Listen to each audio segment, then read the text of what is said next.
All right, thank you for joining us. Welcome to the broadcast. Let's start with the headlines, political headlines. And on the Sunday Nation is one of our topics this morning. Why Ruto camp is furious with Raila. Rift Valley leaders think the ODM leader is out to scuttle Deputy President's chances of succeeding Uhuru Kenyatta in 2022, first by seeking a unity deal with Jubilee through the famous handshake, and then mending fences with the Moi family. Let me begin with you, Dismus.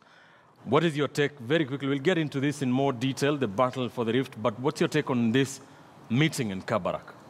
Well, you know, for this kind of meetings, you really never know the kind of conversations. And the clips you are normally given in media, those are merely PR clips. Like, for instance, the meeting between President Uhuru Kenyatta and Raila Odinga, at the end of it all, they issued a press release, and probably that was not the content of the conversation.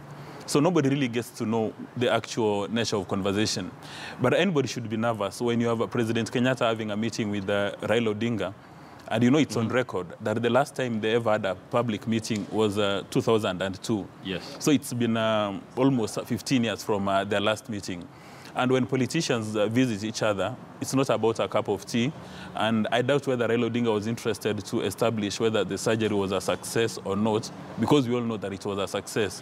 So that must have been a political meeting. And it's only fair for the Deputy President and his lieutenants to be worried and to be nervous, because that kind of meeting may end careers, as you see politicians now jumping all over, becoming very nervous, because you never know the outcome of such kind of a meeting. All right. Mark, what did you read?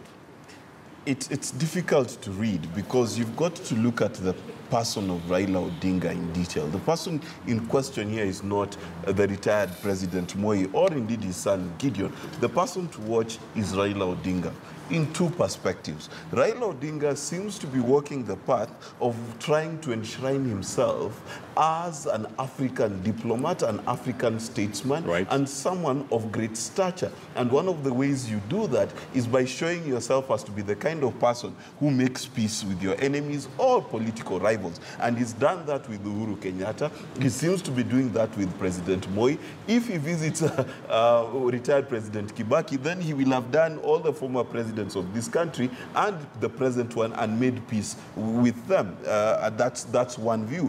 The second view is what is now being proposed, that is it a likely political alignment so as to disrupt the status quo in the country. Right. Now, let us not mistake that the capacity of Raila Odinga to cause a political tsunami at any given time is not in doubt. He has that capacity, but I think it is still early days. And my money is on that Raila for the next few years will be playing the elder statesman role. That's what he's trying to do. Okay, we'll get into that in more detail. What do you read from all this as well?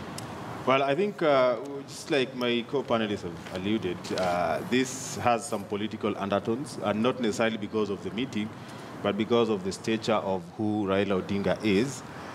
He's a political heavyweight, and, you know, going by what people are saying outside there, 2022, whether he's in the race or not, I think he'll be a big factor.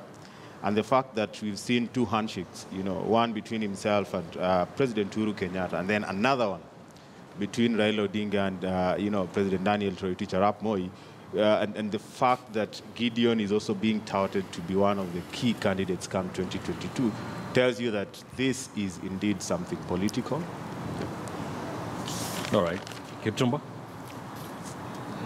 You cannot wish away the meeting between Raila Odinga and the retired president for a simple fact that Raila Odinga has weight he carries around.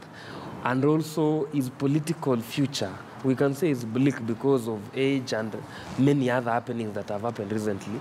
And also, we need to look at the visit, we juxtapose it with history. Raila has been known as a politician who, whenever he wants to break something, he easily breaks it from within and not from without. So we need to look at it from the point that maybe this is the starting of his ability to start breaking Jubilee. All right. Using the presidency or the candidature of Gideon Moi as a candidate. All right. All right, interesting. We'll get into that in more detail and take a look at that.